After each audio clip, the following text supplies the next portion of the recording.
আল্লাহ তাআলা বলেন, আমার প্রিয় বান্দা যারা জমিনে তোমরা আমার, আমি জহুরের সময় জুমায় বলেছিলাম দুনিয়ার সব আল্লাহ মানুষের জন্য বানাইছেন, আর মানুষ আল্লাহর গোলামির জন্য বানাইছেন।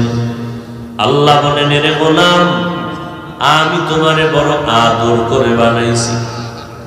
আমি আল্লাহ এত আদর করে বানাইছি, আমি আল্লাহ পাক জিনেরও এত মায়া করে বানাই নাই। আমি আল্লাহ ফেরেশতাকে এত আদর করে বানাই নাই। দেখছো এত বিশাল আসমান আর জমিন আমি আল্লাহ বানাইছি, বানাইতে সময় নিলাম মাত্র 6 দিন। কয় দিন? আর তোমার আমার মতো বান্দা যার কোনো অস্তিত্বই ছিল না। হাল আতা আলাল ইনসানি হিনুম মিনাদ দাহরি লাম ইয়াকুন শাইআম মাযকুরা ইন্না খালাকনাল ইনসানা মিন নুতফাতিন আমশাজিন নাবতালি ফাজআলনাহু সামিআন বাসীরা।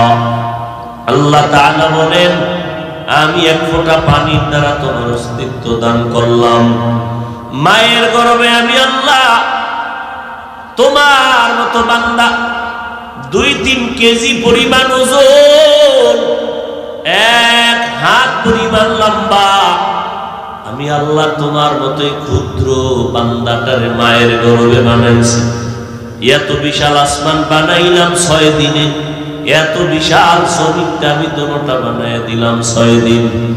আর তোমার মতো একটা ক্ষুদ্র গোলাম মায়ের গর্ভে বানাইতে আমি সময় নিলাম 6 মাসের মতো।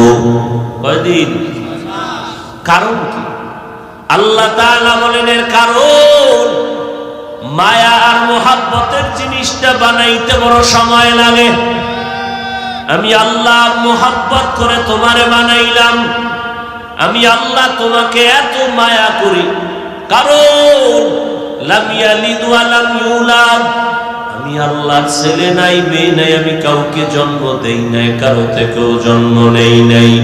লাম ইয়ালিদ লাম ইউলাদে গুলায় কাস ওয়ালিদ মাউলুদেরা মুখালেকাস। আমি আল্লাহর আদরের ছেলে নাই যে আমারে বাবা বলে ডাকবে, আমি আল্লাহর মেয়ে নাই যে বাবা বলে ডাকবে, আমি আল্লাহর স্ত্রী নাই যে আমাকে স্বামী বলে সম্বোধন করবে। আমি আল্লাহ আদর করে বানাইছি মানুষ। আমি আল্লাহ বড় আশা করে আছি এই মানুষ আমারে মোহাব্বত করে ডাকবে।